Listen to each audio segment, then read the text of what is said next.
అండి గోరుచిక్కుడుకాయ ఫ్రై అండి.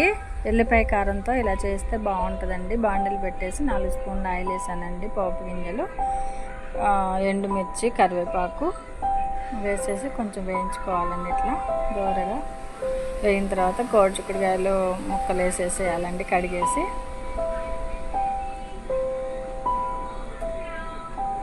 అంటే కొంచెం కడిగేస్తే ఆ వాటర్ ఉంటాయి కదండి, మంచిగా ఫ్రై అవుతుందండి. కొంచెం 1 స్పూను పసుపు వేద్దామండి. 1 స్పూన్ సాల్ట్ కూడా వేద్దాం. వేసేసుకొని కలిపేసుకోవాలండి. మొత్తం కలిపేసి సిమ్లో పెట్టేస్తే ఉడకబెట్టకుండా ఫ్రై చేయొచ్చు అనమాట. ఇట్లా ఫస్ట్ ఉడకబెట్టి చేస్తాం కదండి, అట్లా కూడా కాకుండా ఇట్లా చేయొచ్చు. ఇట్లా కూడా బాగుంటుంది, వేగి మంచిగా ఉంటుంది.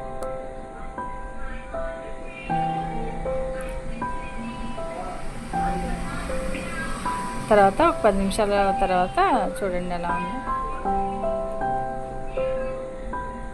బాగా మగ్గుతాయండి. మళ్ళీ ఒకసారి కలిపేసుకొని సిమ్లో పెట్టుకుంటే బాగా మంచిగా ముక్క మెత్తబడితే బాగుంటుంది. చూడండి ఎట్లా వేగింది. ఇప్పుడు ఎల్లిపాయలు, ఎండుమిర్చి వేసేసి కొబ్బరి వేసి మిక్సీ పెట్టానండి. అది వేస్తున్నా. చాలా బాగుంటుందండి. ఓకే అండి, నచ్చితే లైక్ చేయండి.